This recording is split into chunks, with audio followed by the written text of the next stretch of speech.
Well, good morning again. We want to, with your permission, we want to begin. Ozzy, can you close the door? Now, I don't know if you are aware, but end of May, early June is a terrible time to have conferences in Tel Aviv University. There is such a big competition and lectures all over. One of our lecturers, we were asked to allow him to speak in another session, which is, it so happened that it's parallel to this one. And we agreed. So Dr. Meir Litvak, the next speaker, will join us in 20 minutes. And it's also, I'm mentioning it because there are so many other conferences today on this campus, which is really many people who have to split and move from one to the other, which is a good sign of a great university, I think, that you have to choose between so many different opportunities and exciting activities. My lesson from it is, and the reason is that it's the end of the academic year. Next week is the last week of the academic year, so there's all our professors are also very busy, and the students are having their exams. Why we are having these conferences in this time of the year? It's very simple that American schools are off, and we are still open. So we take advantage of the last few weeks that the American schools don't teach anymore, and we have all our conferences at the same time. There are two such periods a year. One is around Christmas, which is the winter in the States or in Europe, and then it's in May. I think that my conclusion is that Christmas is a better time before or after than here, not Christmas itself, than New Year. Now, having said so as a form of apology for that, Dr. Litvak is absent from here. In Shiism, we are used to people who are absent, but not this kind, not this caliber. But he will be coming, and he put us to apologize. The other thing that we'll have the questions and answers for both sessions at the end of this session, hopefully, which would require that our speakers will be a bit brief than they planned. Professor Shaul Bakhash is a leading expert in the field of Iranian studies. And I asked him, how can I introduce him? He said, just say I'm a great man, but he is a great person. No, I would not have said if it was not correct. I met him the first time, it was in Princeton more than 20 years ago. Since then, he left for George Mason. He started in Britain, in Oxford, a scholar of Qajar, Iran, moved in Iran back to journalism, and came back to deal with modern Iran, and has done so much of wonderful works, studies about Iran, and I think that all the students here have read many of his publications. So without further ado, I'll ask Professor Shaul Bakhash to address us. Thank you.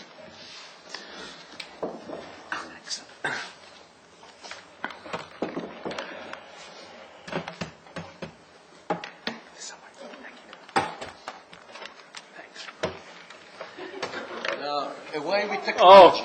Oh, that's not bad. That's a preview for later. Yeah, that's a problem.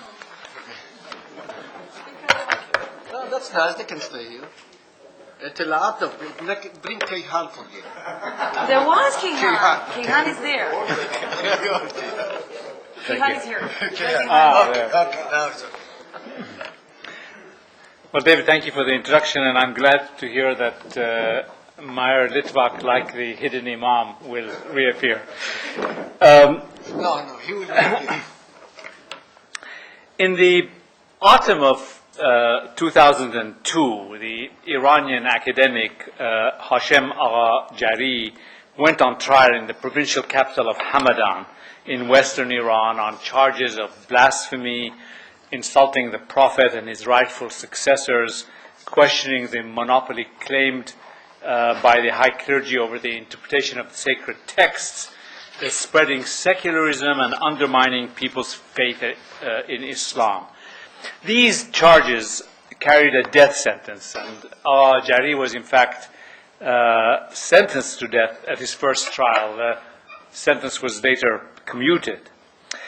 Jari's supposed offense derived from a talk he gave to university students in Hamadan, in which he called for a Protestant reformation of Islam and for an Islamic humanism, drew a distinction between a traditional and a reformist Islam, and remarked that Shiism does not require believers to follow the directives of their religious leaders as if blindly, as if they were monkeys.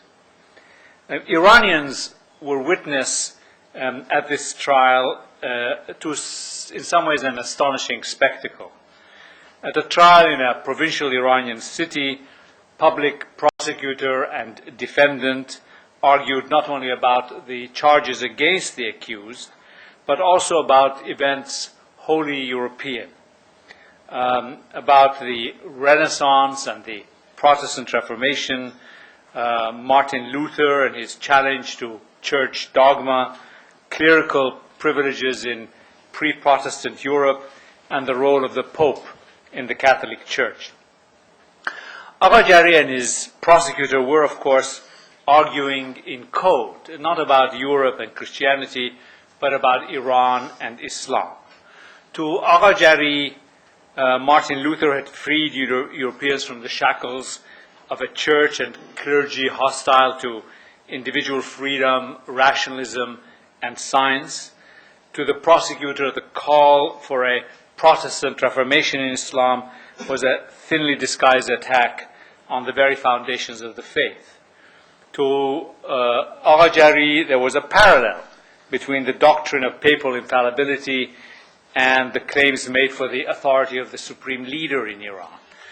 To the prosecutor, such parallels deserved only scorn and smacked of unbelief. Again, to Agha Jari, in his speech to the Hamadan University students, Agha Jari lauded the Protestant Reformation and the Enlightenment for valuing the individual, placing man at the center of things. The prosecutor used precisely that view to accuse Agha Jari of undermining belief in the supremacy of God. Agha Jari's trial illustrates the theme central to my discussion today, which is that the reform movement that was launched with the election of Mohammad Khatami as president in 1997 was the result of complex factors, but that it was also driven by ideas and made possible by ideas, powerful ideas, regarding the rule of law, individual rights, freedom of speech, association and assembly, accountable government, and the centrality of civil society to a humane political system. And these ideas, which were the work initially of a very small cluster of intellectuals writing in 2 or 3 journals of opinion, principally the monthly Kian, these ideas, in the end, of course, had to encounter the problem of the role of religion, in this case Islam, in civil society. Now, as I say, these intellectuals developed these ideas initially in small groups around limited circulation journals. But as we see, by the time of Agha Jari's trial, these ideas had gained considerable public currency. Even a prosecutor in a provincial town had to address questions dealing with individual rights and clerical authority, and to do so in a vocabulary that resonated with Western terms and concepts. The prosecutor, too, had to talk about secularism, a very Persian word, and he, too, had to address the problem of modernité, another Persian word, and to speak to the influence, praiseworthy or reprehensible, of Martin Luther. Now, I would call the intellectuals who were responsible for the spread of these ideas, for the want of a better term, public intellectuals. And I'm using the term broadly to include men and women, everything from university professors to newspaper journalists, who advanced political ideas in the public arena and achieved a degree of prominence that allowed them to shape and speak for a larger body of public opinion. These men and women laid the groundwork for the ideas that propelled and came to define the reform movement, and once Khatami was elected president, they popularized these ideas in the daily and weekly press. These same ideas came to shape both the policies and the strategies of the Khatami government in important ways. Now, these reformist intellectuals were not, of course, an organized group, and if I speak of them collectively, it's not that I'm not unaware that they represented a broad spectrum of views, but they did see themselves as sharing a common body of goals and ideas. They came to identify themselves as reformers. They tended, as I said, to coalesce around two or three journals, and later around newspapers and some political leaders. And they believed if they freed up the press, opened up political space, allowed professional and civil associations to proliferate, they would create the conditions for a democratic transition. They came from different backgrounds. A number were academics like Agha Jari or the philosopher Abdul Karim Soroush, perhaps the single most influential thinker in Iran in the 1980s and 1990s. But these were academics that made it a habit to comment on major public issues. Even university faculty who did not normally comment on public affairs played a prominent role in the indirect one in the reform movement. By exposing students, a number who became prominent in the reform movement, to the ideas of Max Weber, Jürgen Habermas, and to the ideas of leading British and European 18th century political philosophers.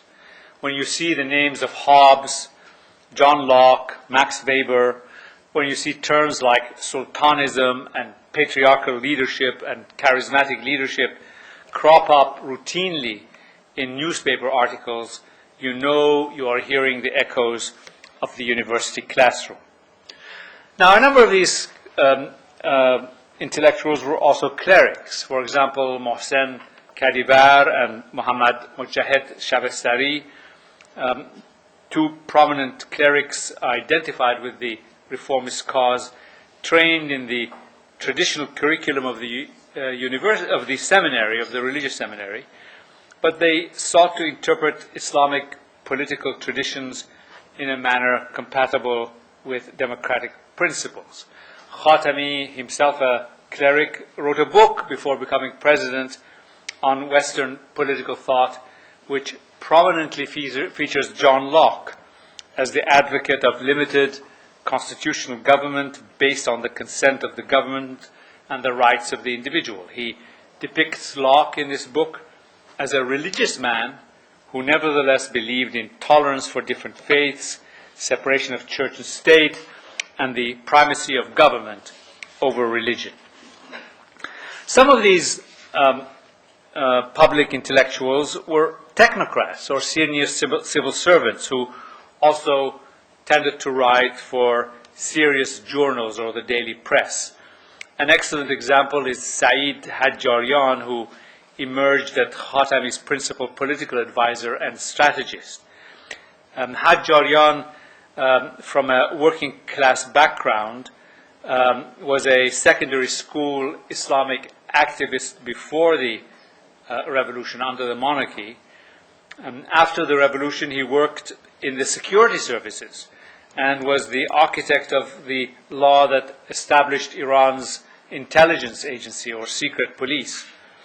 But somewhere along the way, he experienced the proverbial conversion to on the road to Damascus, and he became a newspaper columnist and an ardent advocate for civil society institutions and democratic reforms.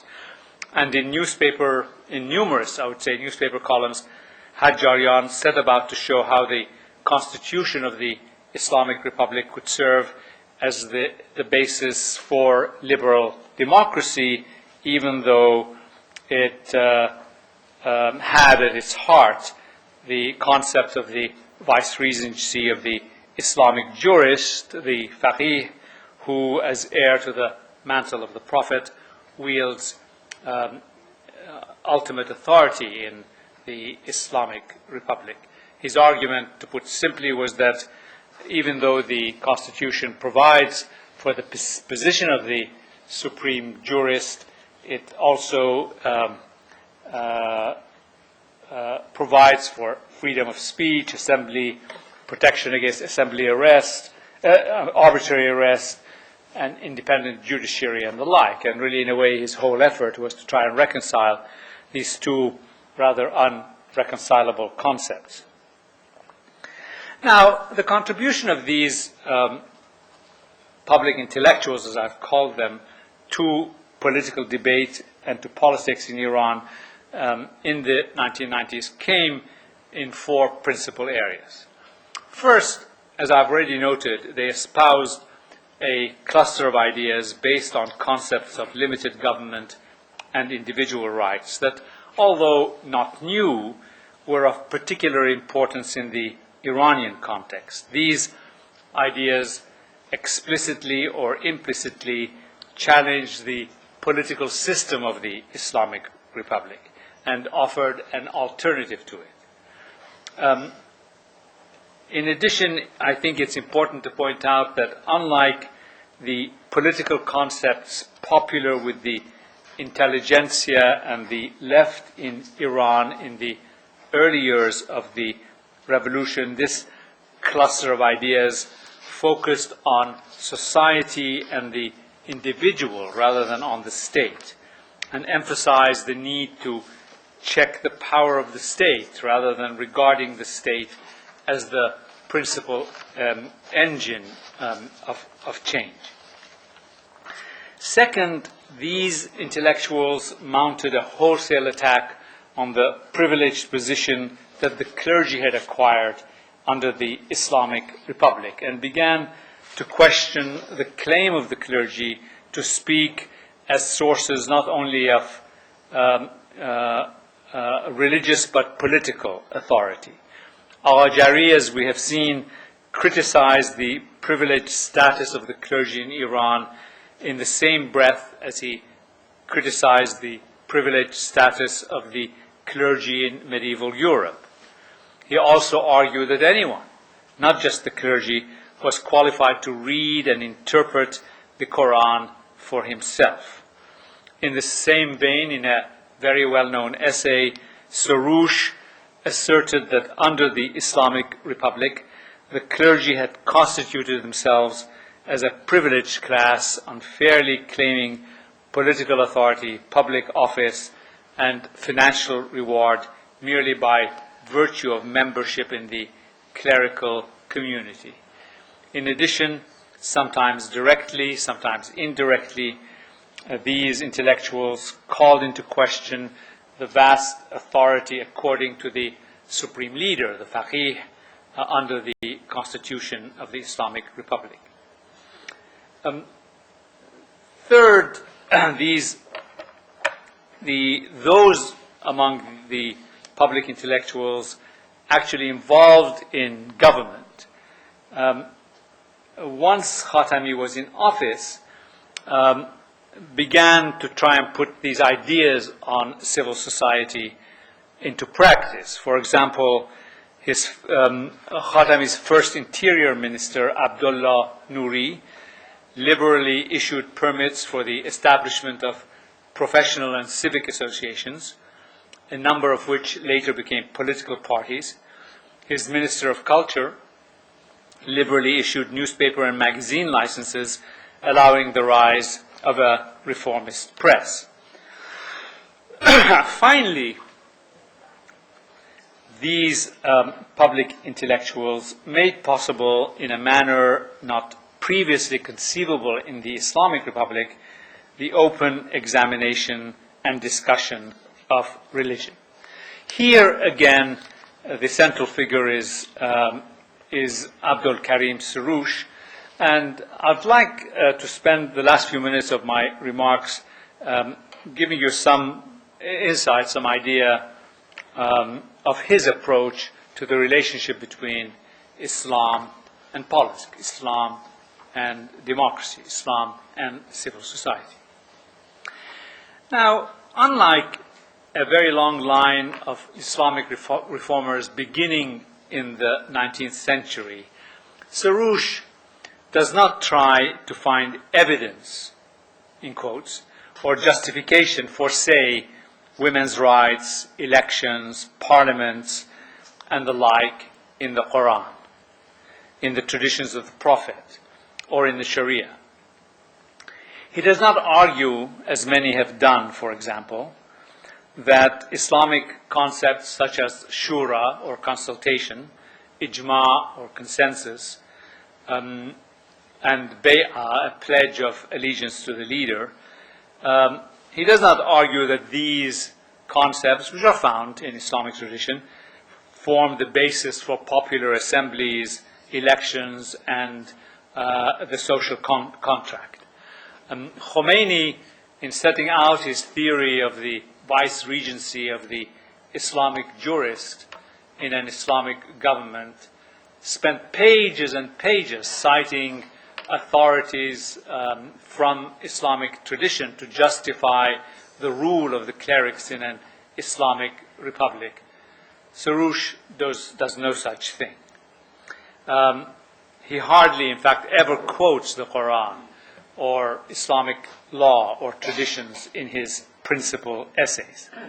Soroush rather introduced the novel in the Islamic Republic, that religion, though based on revelation, is only one field among many others of human thought and experience, and that it can and should be studied like any other field of knowledge and experience. Thus, religion can be discussed as history, as a body of ideas, as a sociological phenomenon, as a system of faith, but even then, a system of faith that is always a field of intellectual contention. Now, all his ideas are difficult to summarize, but let me just point to some of the highlights. First, and most importantly to Soroush himself, he makes a distinction between religion and religious knowledge. Religion, or more properly, revelation, he says, is in the eyes of its followers infallible, but religious knowledge, how we come to know religion, is not. Religious knowledge is not infallible. It is the product of human understanding with all its strengths and weaknesses. And this being the case, the attempt to understand the revelation, to understand religion, to acquire knowledge about it, must be a continuous one. Secondly, he argues that religious knowledge does not exist in a vacuum. It exists in the marketplace of ideas. Ideas about ethics, science, or even mundane things such as trade and economic contracts. And it exists in the real world, which is constantly evolving. Religious knowledge, therefore, must of necessity interact with these other fields of knowledge and respond to changing circumstances. Now, I think Soroush exaggerates the degree to which such interaction between religious knowledge in Islam and the marketplace of ideas has characterized Islam, at least in recent centuries. But nevertheless, the idea of an interaction between religion and other ideas is central to his concept. His principal book, which is called the Expansion and Contraction of Religious Knowledge or Religious Ideas, is based on such a concept of Islam, one in which there were periods of an expansion of Islamic thought, a real response to what was going on outside religion in the world, and periods of contraction, of looking into itself. Third, Soroush argues that there are moral and ethical principles that do not necessarily derive from religion and are independent from religion, but must not only inform religion, but are moral and ethical principles by which religion has to be judged. He writes that, for example, that it is not enough to assert that that Islam is exemplary of justice. He writes that the question to ask is whether a religion that has a particular concept of justice is worth believing in. And it seems to me that here Soroush really reflects a Socratic idea, that there are absolute standards of justice, of ethics, of morals, by which human action and religion should be judged. And by the same token, he writes that a religion that is oblivious to human rights, to freedom and justice, is not tenable in the modern world. Religion, he writes, needs to be just not only logically but ethically.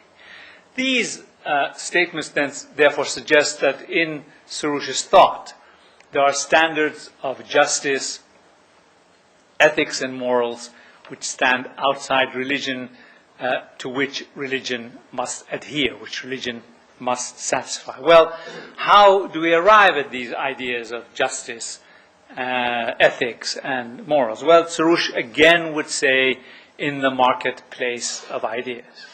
And he suggests that there is, in addition to what is given to us by revelation or by religion, that there is a concept of justice, of rights, which we arrive at through what he calls a general common sense, through rationality. And it is this standard that he holds up. He's not, so Soroush, then you ask, well, what does Soroush do? How does he address the positions that one finds in the sacred texts of Islam or in the traditions on such questions as religious minorities, women, the treatment of apostates? Well, he argues that the idea that religion, Islamic religion, is totally unchanging is simply wrong. He points out, for example, that Islam in the past not only recognized but condoned and even approved of slavery, but today there is no Muslim who would argue that slavery is an acceptable form of an acceptable institution in modern society. And this, in a way, buttresses the argument that that standards, certain concepts of justice, of freedom, of equality, do not always come from within religion, they come from outside religion. We bring to religion concepts that we acquire from elsewhere. And finally, then, Soroush would argue that given the fact that religion must exist in the marketplace of ideas, given the fact that religion in the end is a question of individual, personal faith, given the fact that we only arrive at personal faith through individual effort, and that our understanding of religion can only be the result of individual effort and debate, discussion, and exchange, then the best form for allowing this exchange, discussion, and debate to take place is democracy. And I think he would really argue in the end that it is common sense our human rationality that tells us that democracy is the best form of government for the present age because it checks arbitrary government, it protects us against tyranny, it protects individual rights, it allows the individual to take part in determining his or her own destiny. Thank you very much.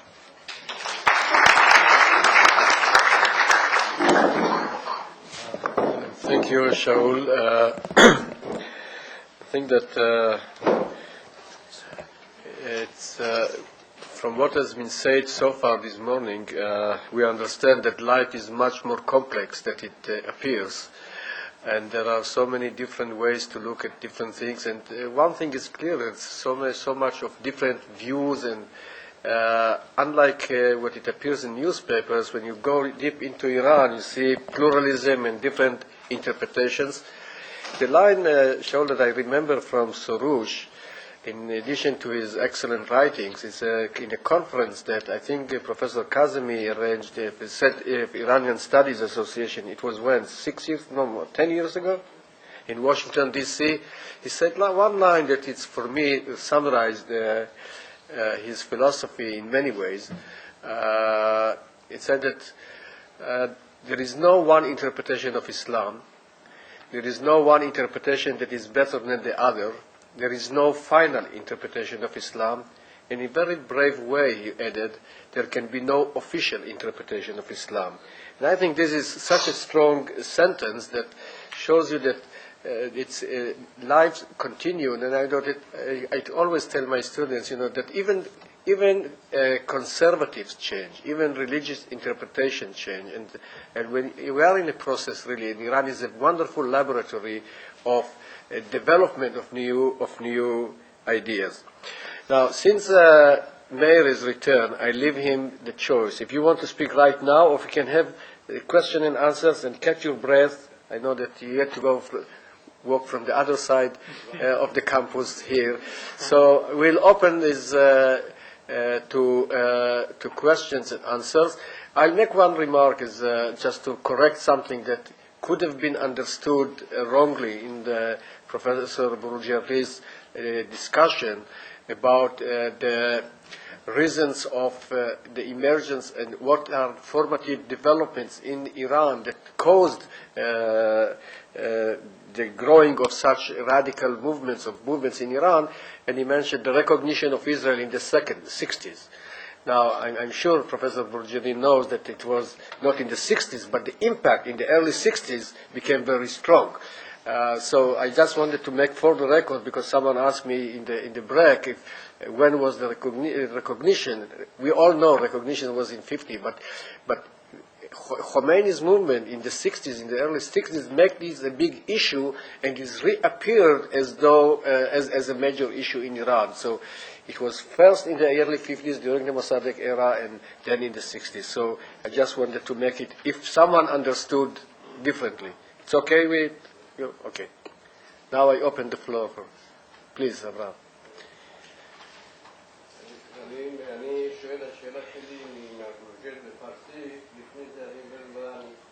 The introduction is in Hebrew, the question is in Persian. I'll translate it to English, and the answer will be in English.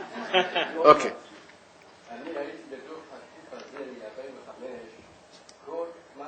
No, please say it in Persian. I'll translate it, because I want him to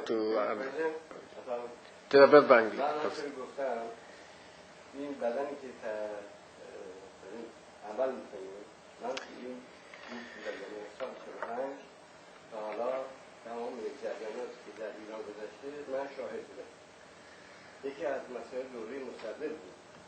از اینجایی که مذهبیون یعنی کاشانی و حزب توده با هم هماهنگی نداشتن، اینا نتونستن موفق بشن و با کمک آمریکا شاه رو برگردوندن و 20 سال تحت حکومت انجام داد با قرارداد کنسیسیون که تو کنسیسیون میگن 60% شرکاش انگلیسی بود. ولی در انقلاب اسلامی اینها یاد گرفتن چجوری با هم متحد بشن و از اصلاحات مردم سوء استفاده کردن و به حکومت رسیدن. وقتی به حکومت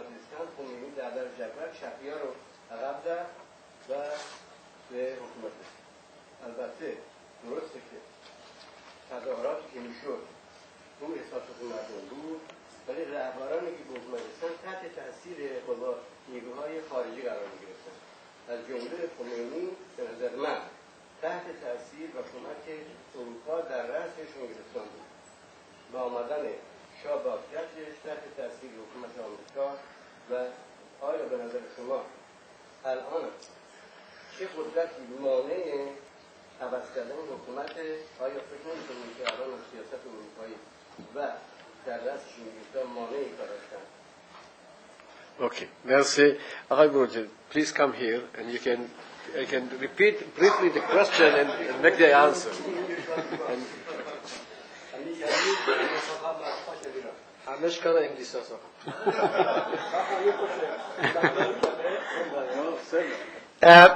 The gentleman's question was that he prefaced it by saying that he has been involved and in the center of much of the political developments in Iran over the last 45 years, referred to cases during Mossadegh and the demonstrations, and how he was the Shah was.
lecture in Los Angeles and New York to Iranian Jewish community, and the end of the so finally, Balachare.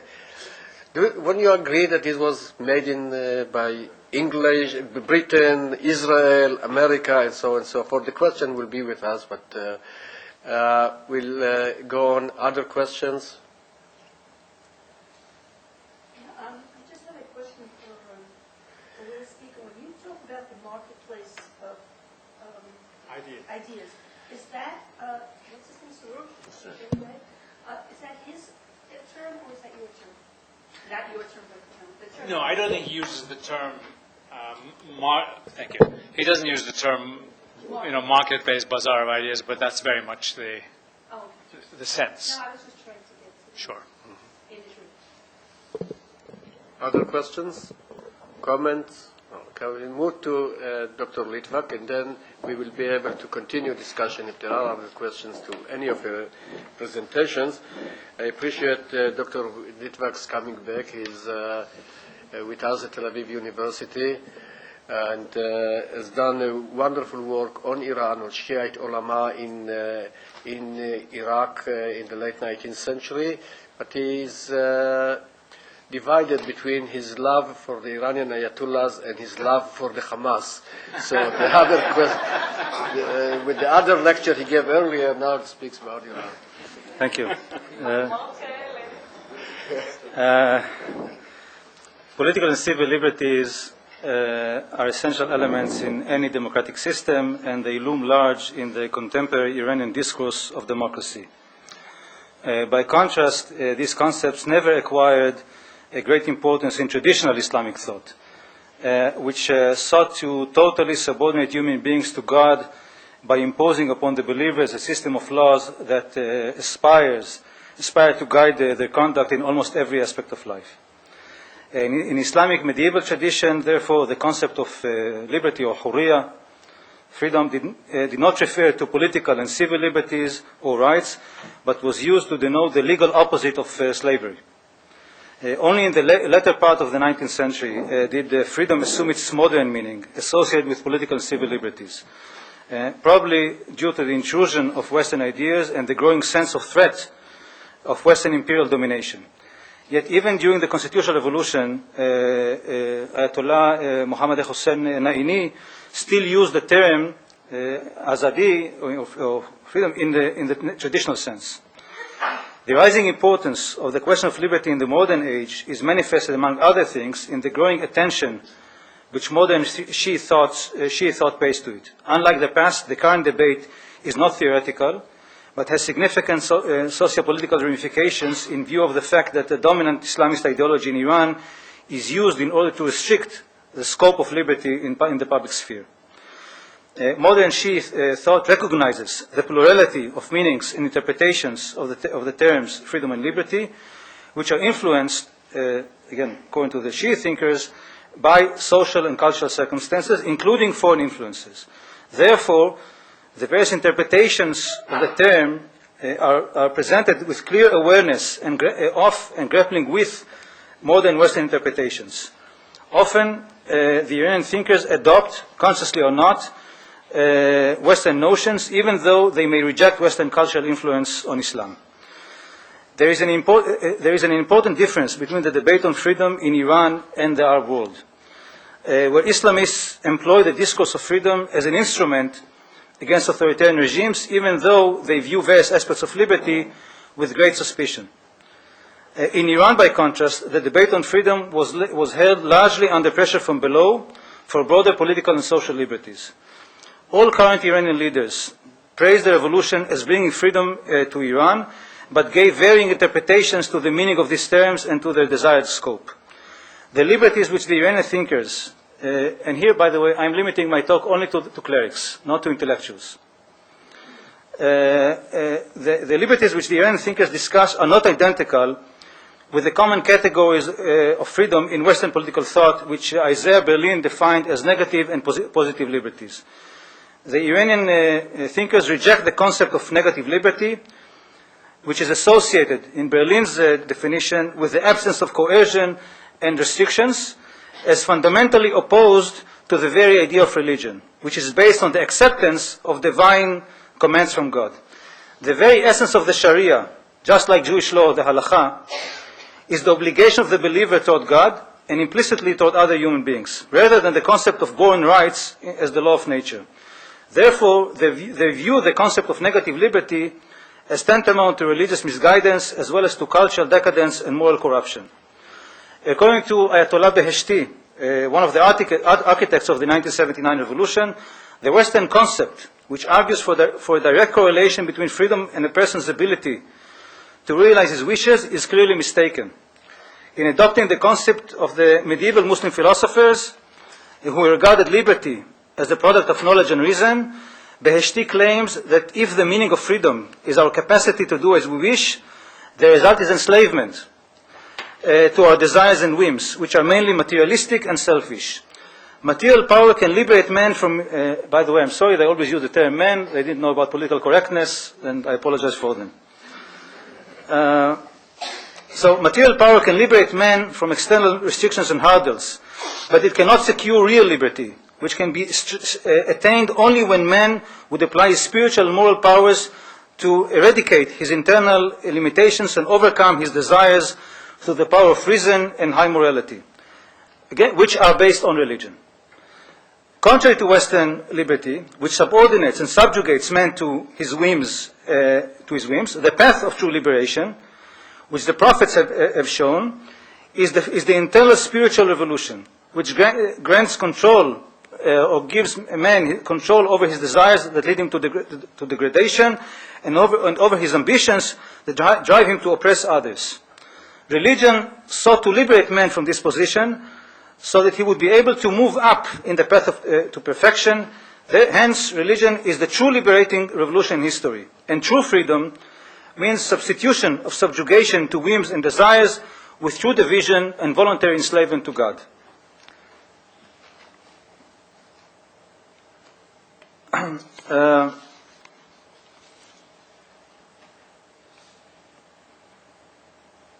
The crucial point in this concept of liberty is its use in order to deny political and civil liberties or deprive them of any substantive meaning, by claiming that they are both inferior and unnecessary compared with the more sublime inner spiritual freedom. In a way, the Shia Islamist concept of voluntary relinquishment of personal freedom and its subordination to God is reminiscent, and not by coincidence, to the statement of the great Inquisitor of Seville in Dostoevsky's Brothers Karamazov, in his monograph to Christ, whom the Inquisition arrested after Christ revealed himself, according to the story in Seville, and after he was arrested and chained by the Inquisition. The Great Inquisitor explains the role of the Church in protecting the spiritual purity of the believers the Great Inquisitor explains the role of the Church in protecting the believers from in protecting the spiritual purity of the believers from the great difficulty, from freedom, because of the great difficulty of man to uphold freedom. And he adds, we will convince them that they would be free only after they fully relinquish their liberty for our sake and accept their total subordination to us. Most Iranian ulama reject the liberal interpretation of freedom not only because of its wrong essence, but also because of its association with the West, the great political and ideological rival of Islam. As a proof of the fallacy of the Western concept of freedom, Iran's leader, Ayatollah Khamenei, pointed to the uproar in France against the writer Roger Garoudi, who denied the Jewish Holocaust, as evidence that only capitalists and Zionists enjoyed freedom of expression in the West, while all others were silenced. Khamenei argued that this sort of freedom, which only the capitalists enjoy, was contrary to human values, while the Islamic notion of liberty was truly universal. The issue becomes more complex when the Shia concepts of positive liberty are examined, that is, the freedom to act or achieve, the freedom to act or wish, or for the freedom of the individual to act or to act according to his intentions or ambitions and wishes. Or in a way, for a person to be his own master. Regarding this issue, the Shia ulama distinguish between the freedom of choice between good and evil in view of God's laws manifested in the Sharia, which they advocate, that is, this is a positive freedom, and between the scopes of freedom allowed in an Islamic system.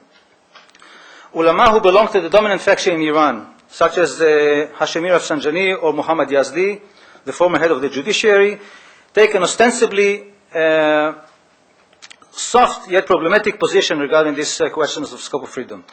They distinguish between the private sphere, where a person can do whatever he wishes and God will judge him when the time comes, and the public sphere, where society is obliged to enforce Islamic morality under the principle of Amr bil Ma'ruf wa Nahy anil Munkar, or enjoining the virtue and prohibiting vice. In other words, the majority of the Iranian ulama insist that this type of freedom, that is, freedom in the public sphere, should be subordinate to Islamic values and rulings. Since Islam provides humans the true path to follow, they can do whatever they want, except in those cases which God prohibited, because then it would mean coming out against the divine truth itself.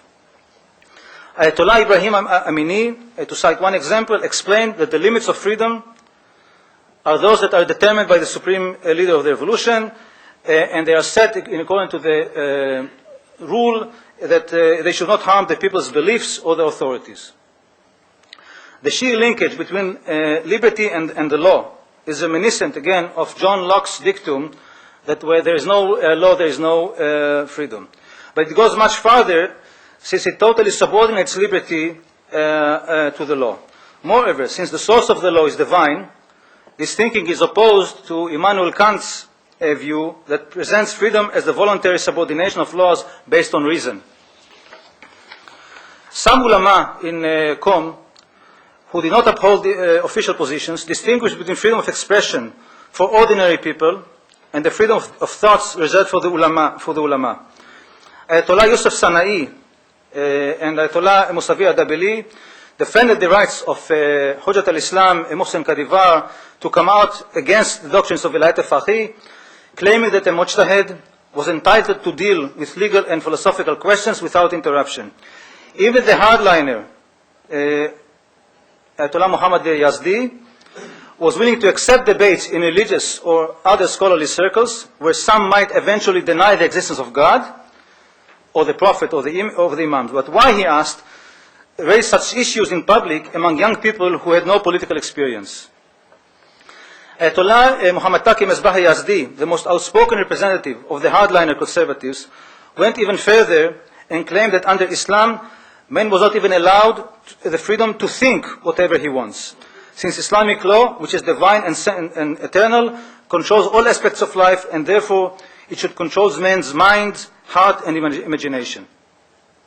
Unlike the dominant faction, reformist ulama praised liberties and freedom as a value in itself.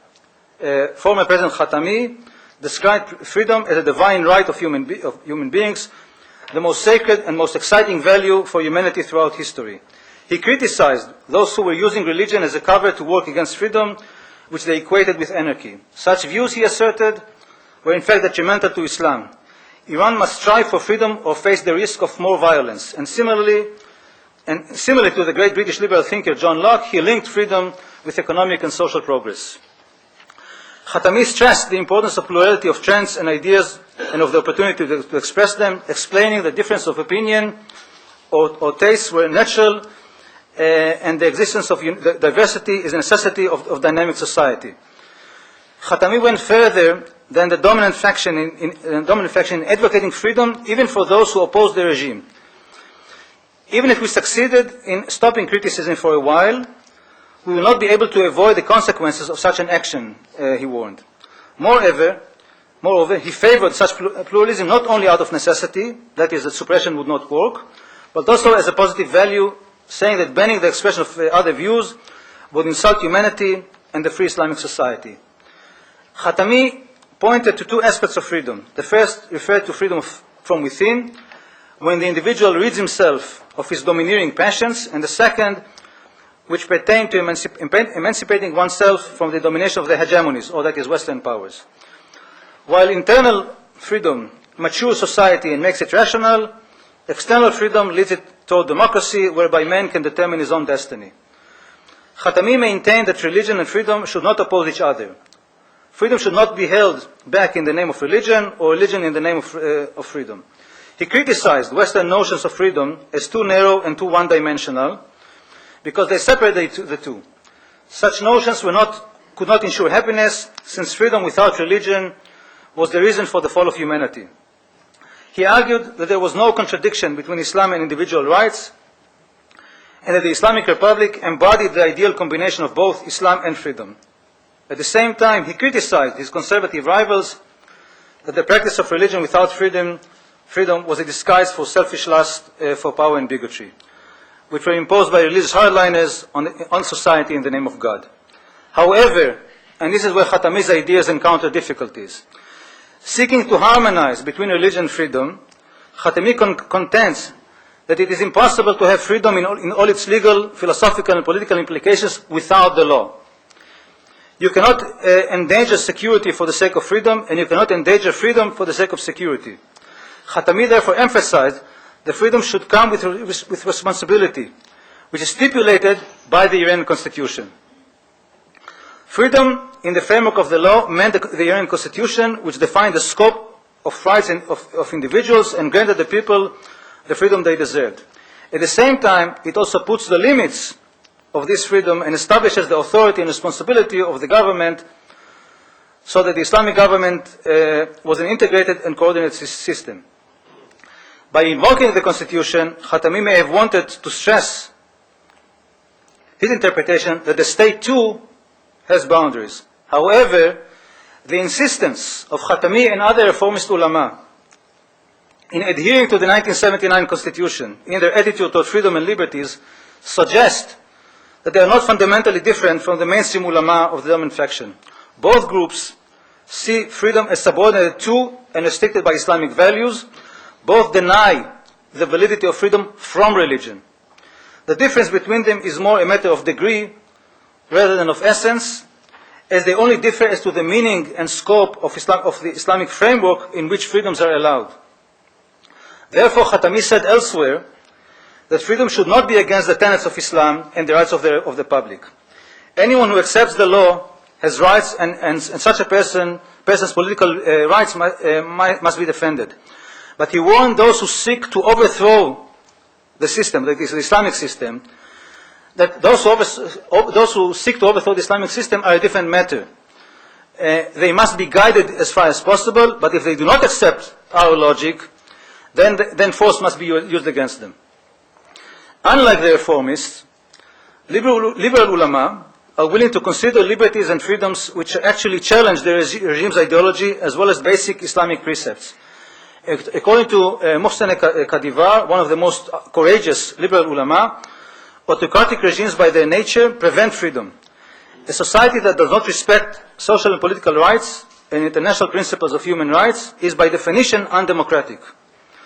People have the right to experience freedom, and there is nothing in Islam to prevent such a sacred right.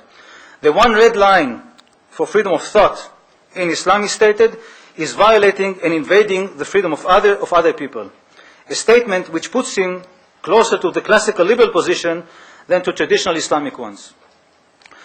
Hujjat al-Islam Muhammad Mujtahid Shabestari argued that Islam subscribes to the notion of freedom and basic human rights, and he lamented the fact that these ideas were never implemented in Islam. Moreover, in his attempt to reconcile between religion and modernity, Mujtahid Shabestari insisted that critical attitudes and the concepts of critique are of central importance. In this type of society, even external critique of religion, such as those of Marx and Feuerbach, are not only tolerated, but then can help the faithful refine their conceptions of religion and thus achieve pure forms of religiosity. In this type of society, if books against religion are not published and critique of religion is not allowed, faith loses its main characteristic and no longer would be a conscious act of choosing. Furthermore, in a society of the faithful, there are no red lines to demarcate the limits of critique. The critics must have all their space to engage in critique without red lines. In this way, Mujtahid Shabestari reached the farthest point any religious thinker could in giving freedom of an elevated religious value. In conclusion, I want to make several observations. The Iranian debate on freedom, like the Jewish one, presents a complex picture on the inherent contradiction and tensions between a monotheistic religion and freedom. Of course, it can be argued that clerics could not be expected to be tolerant toward explicit anti-religious views, since for them such views are tantamount to sin.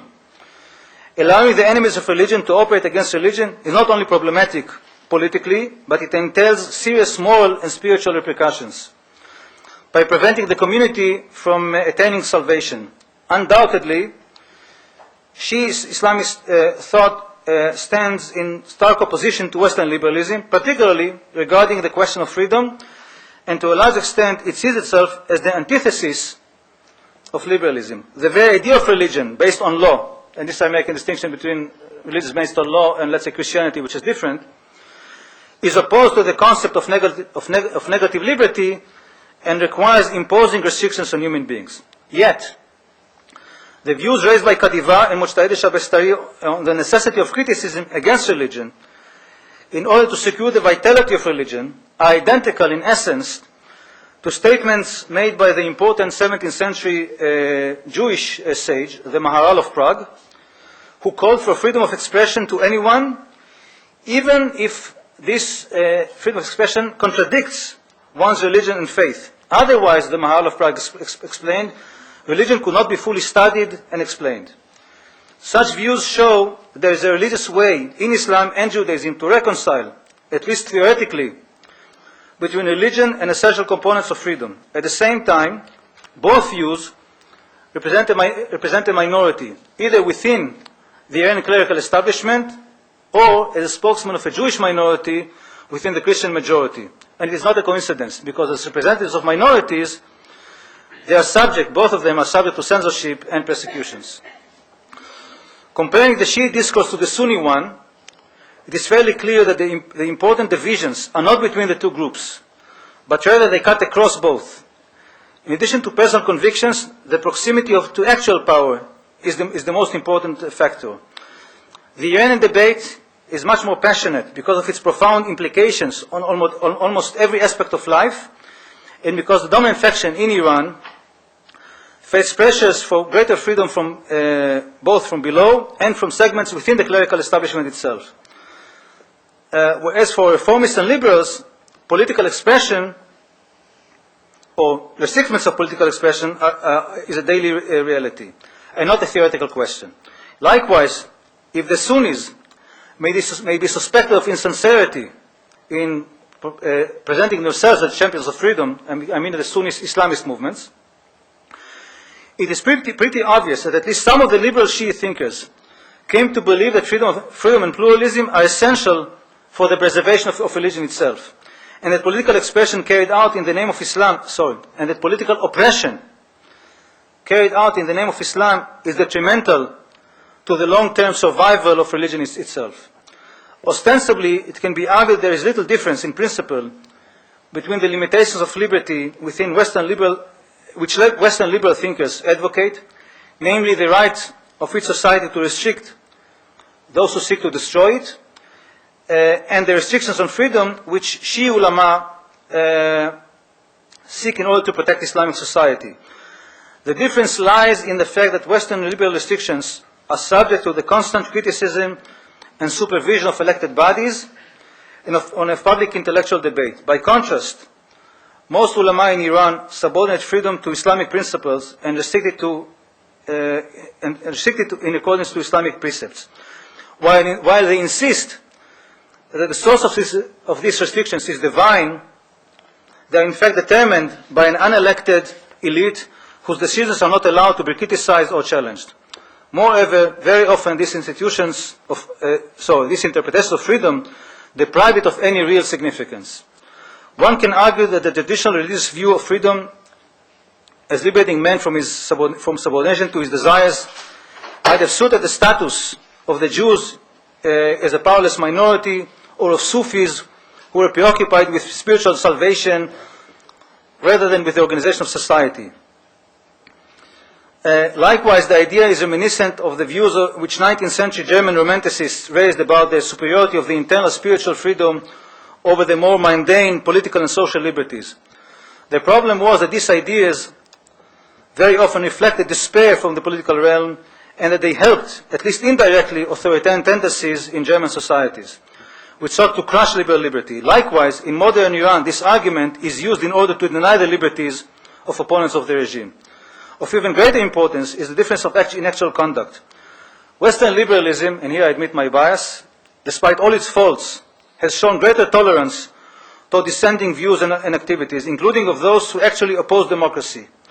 The mainstream Iranian ulama have shown less tolerant toward their opponents. Even reformists as Khatami, who allowed greater liberties and pluralism, did not extend it to secularists. Even sadder, in the political text of implementing freedom, the reformists so far has been unsuccessful. Thank you.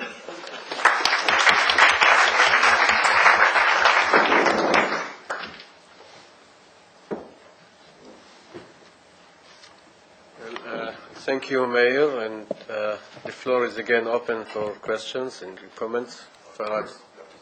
First of all, two excellent presentations. Thank you very much. I have a comment, Meir, apropos one of your statements, which is accurate, but it's changing. You mentioned that the debate on freedom in Iran is, among the is different than the debate on freedom in the Arab world. Because in Iran, the pressures came from within. In regard to the clerics in the Arab world, no, that's correct. But in terms of the rank and file of Arab citizen, that is no longer accurate. The discourse in the Arab world, in the street, among the lower down, now is on justice in government, government accountability, free elections, absence of corruption, and so forth. So in a sense, the Arab street has caught on with the Iranian street on that regard. The one thing that Farhad, you should know that in Hebrew we don't have a word for accountability. No, that's right.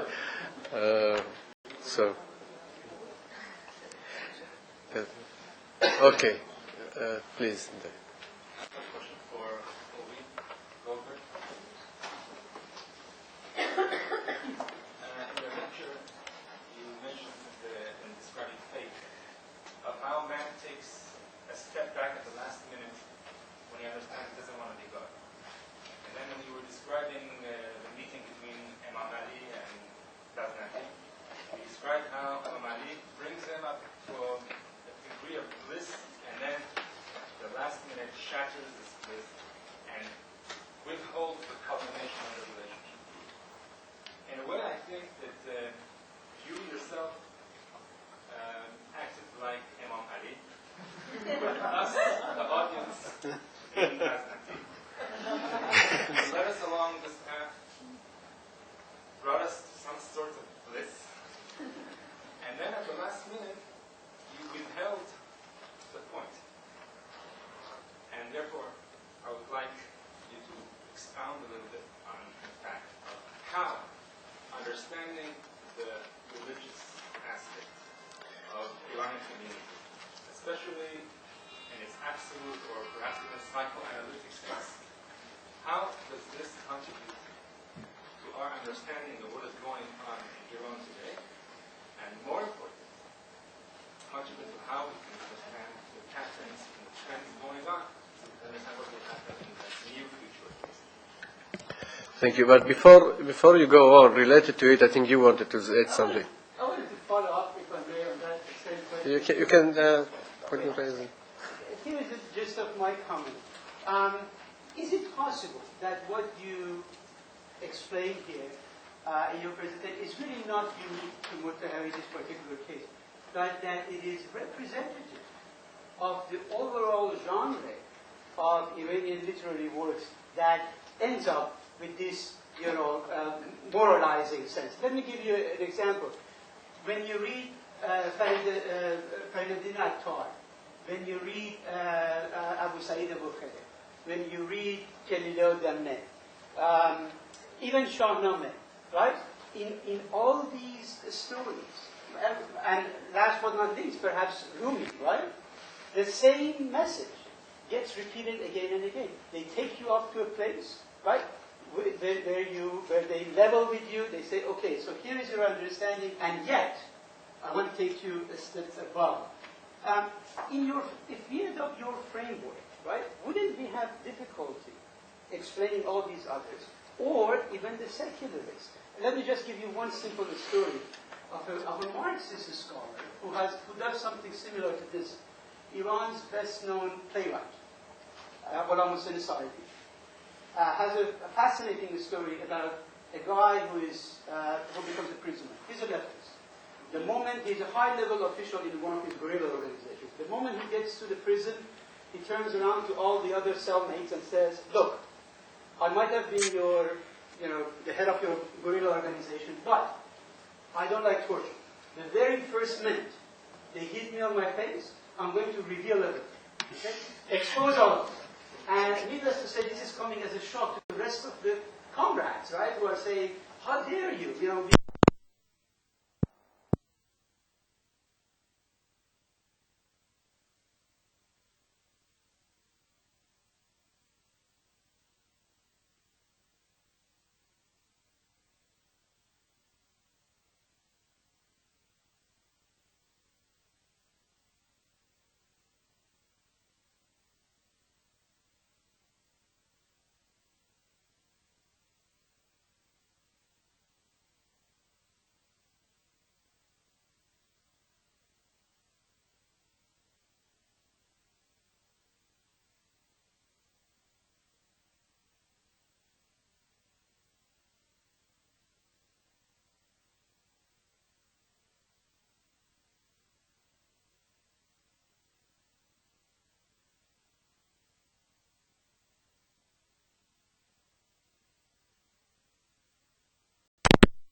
No, you have a whole dissertation to write about it, so.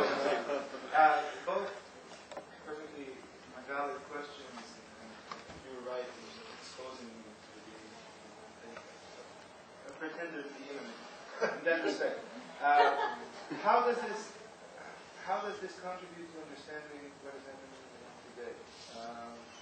Well, if you learn to see crisis points as points of initiation rather than sites of chaos and collapse, for example, it might, and I'm not justifying this in practical means, but I think it would have implications, for example, on evaluating regime policy or on understanding, this is more important for me, the development of religious thought in the Islamic Republic. Because what I try to say when I talk about faith as an attempt at resolution of this breaking down, I wanted to say that this concept of faith is in itself an innovation, as far as I'm concerned, in Shi'i intellectual history. Because for centuries, prominent Shi'i scholars have worked very hard on removing faith from the religious agenda. Religion was ritualistic, relation between man and God was supposed to be very formal, based on specific practices. The Islamic Revolution, one of our conventions, the Islamic Revolution is bringing faith in, but faith viewed through this human perspective, in the sense of reaching up and then stepping back. So for me, that's first of all a development of religious thought, and I do think that, for example, looking at the paradox as a point of origin of religious perception of the world, does have some implications in understanding public dynamics in Iran today. That's as brief as I can make it, within restraints. Could you repeat the second part of your question, when you said that was more important? No, I just wanted to know how this would help us understand. Because even when you're saying it should be an initiation point, maybe, paradoxes and crisis, where would you put that point? At the beginning of the revolution? Or can we understand it now as well? Because the revolution has also evolved, as we also saw from the other lectures. I'll try and extrapolate in the sentence. I think One sentence, huh? No, he's still my student, so I can be harsh on him. Later on, it will be too late. the revolution, I'm not so certain that the revolution is itself one of these crisis points. I would actually extrapolate the political situation right now. I would say that Iran's negotiating strategy, for example, is affected in a way by this sort of worldview. Because if Iran seems to be striving towards crisis, instead of attempting to resolve situations as they come along, it seems eager for the collapse in order to rebuild. Now, if one were pursuing a long-term evaluation of these negotiations, one would say, well, it seems like they're looking for a collapse, but not necessarily because they want to start a nuclear war, but rather because it allows them a clarity of thought that is missing in a state of clear resolution. And perhaps a long-term strategy would be to try and converse with them continuously in order to carry on the conversation and not try and ram negotiations down their throat and eventually reach this point of crisis, which we would see as a symbol of collapse and they would see as a symbol of unity. Thank you. No, okay. We have no. Okay, I would suggest to continue with it in the break because it's in one shorter sentence here. I think that these criteria, I think the Islamic Revolution offers an innovation. I think this notion of faith is very Sufi in nature, undoubtedly. Very much draws on the great authors that you mentioned and the traditions that you mentioned. I think that the insertion of a clear political agenda phrased in Western terms brings an existential element into the Sufi message.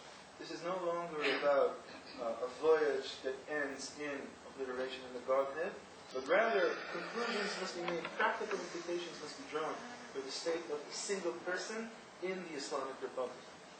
Which is why I emphasize the notion of faith, this kind of faith as a resolution, because in this kind of faith, it all depends on man's choice to step back, to re-grasp life after having glimpsed, the joy of eternity, which for me is a diversion from the classical Sufi message. Thank you, Liora. A question to Professor Goldberg. Tamdir.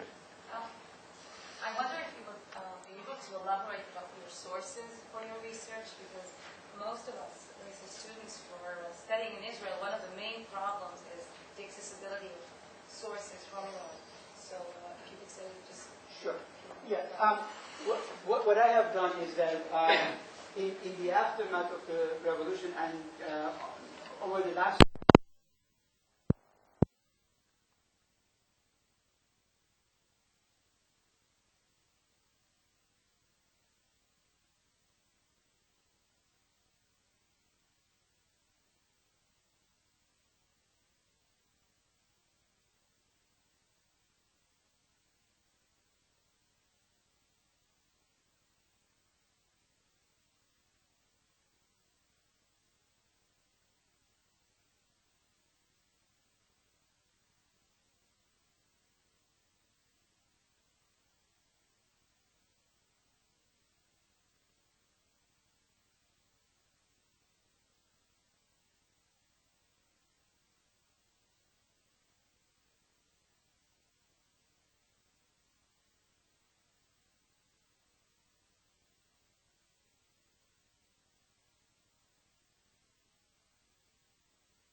The use of terms is a bit confusing when we speak about, we've heard about liberties and all kind of justice, which is so many deep interpretations and meanings.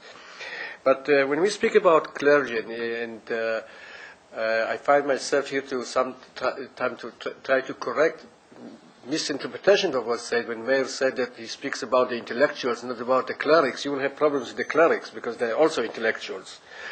So we make distinction between intellectuals, usually not with religious education, with intellectuals from the clergy, which are. But my problem is with the, not problem, but a misunderstanding of the clergy, because here we see different levels of clergy. People like Kadivar or Shabastari, there are a certain level of clerical education. And when we speak about Sistani and Montazeri and Khamenei, maybe, I don't know where Khamenei belongs, but sorry, I take Khamenei back. But we think the Grand Ayatollah's level, or Shariat Madari and Golpaigani, we think, so I think that the distinction should also be made between different levels of clergy, some people who are really are theologians, I would say, and people who are less so still. This would be valid. Sure, but if I can make two caveats to that. One is that, after all, some of the,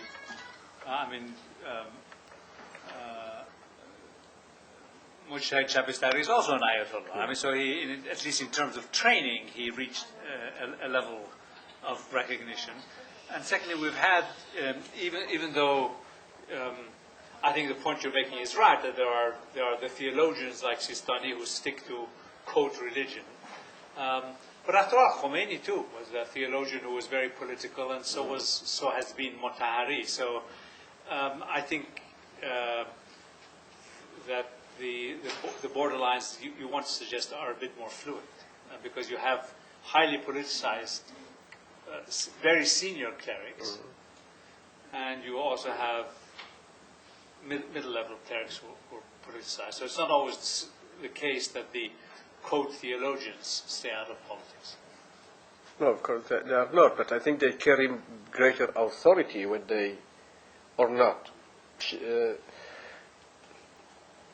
For the people of Iran, for the muqallad, for the muqallidun. So it's, should I make a distinction between what Montazeri says and what Kadivar says, because of their level of religious schooling?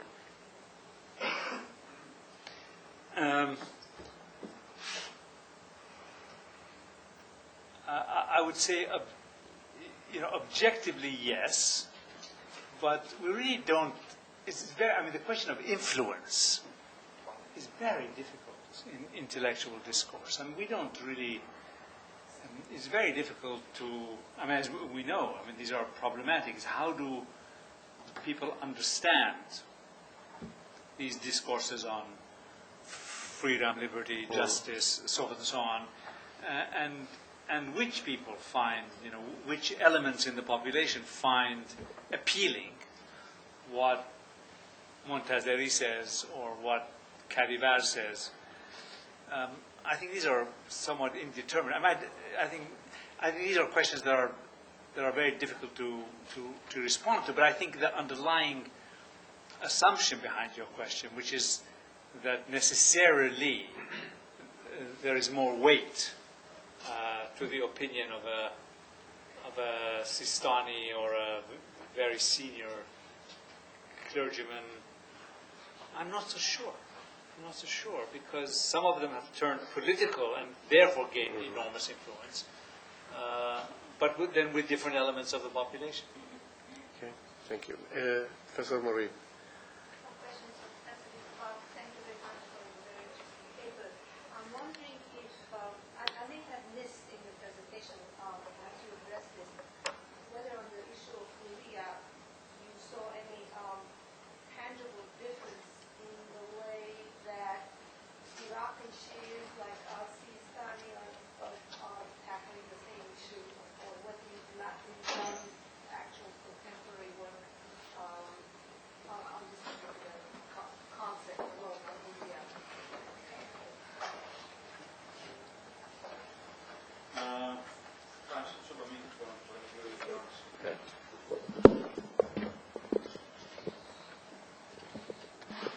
I did not check Sistani's work, but there is no real difference, let's say, between what the Iranian ulama are saying and, let's say, what Muhammad Hussein Fadlallah in Lebanon is saying. He's saying exactly the same things, or Muhammad Mahdi Shamsuddin in Lebanon. My understanding is that it is not so much the geographical location of a thinker, but his ideological location, where he is along the spectrum of Shia thought, which really counts. And again, the same thing you can see that if you take the Shia ulama, and the Sunni Islamist thinkers, again, you will not see great differences among them. Again, what I said is the difference, I think, are more within each group. If I could add one comment to what you asked, I fully agree with Shaul Bakhash, but I want maybe two comments. I think one thing is very important is the constituencies are different, maybe different. I think, from what my impression as a total outsider, it probably many, let's say, students in Iran or urban Iranian youth would be much more influenced or intrigued by what Kadivar is saying than by, let's say, what Ayatollah Al-Ankarani is saying, for instance. So, And what about Rafsanjani? I think they would appreciate what Rafsanjani says because Rafsanjani is a powerful person politically, but not because he's a great thinker and great mind as a scholar. What he says about freedom has political impact on their lives, but the philosophical foundation of what he said, I think, for them would be less appealing than what Kadivar or Mujtahid Shabestari would say. This is my impression, again, as someone who is outside Iran. Another point is that let's say the more powerful or important or senior scholars have to contend with what people like Kadivar are saying. Mm-hmm. They answer them, or at least they try to refute their arguments, and therefore it shows that they are important. And thirdly, and again, my bias, the problem of today, one of the problems of the ranks in Iran today is that they are very much politicized. Who decides that Khamenei is an Ayatollah or a grand Ayatollah? It is a political decision. So, and who decides that, let's say, a person like Kadivar is still a Khojat al-Islam? Probably because Kadivar today belongs to the opposition, his chances of becoming an Ayatollah are very slim.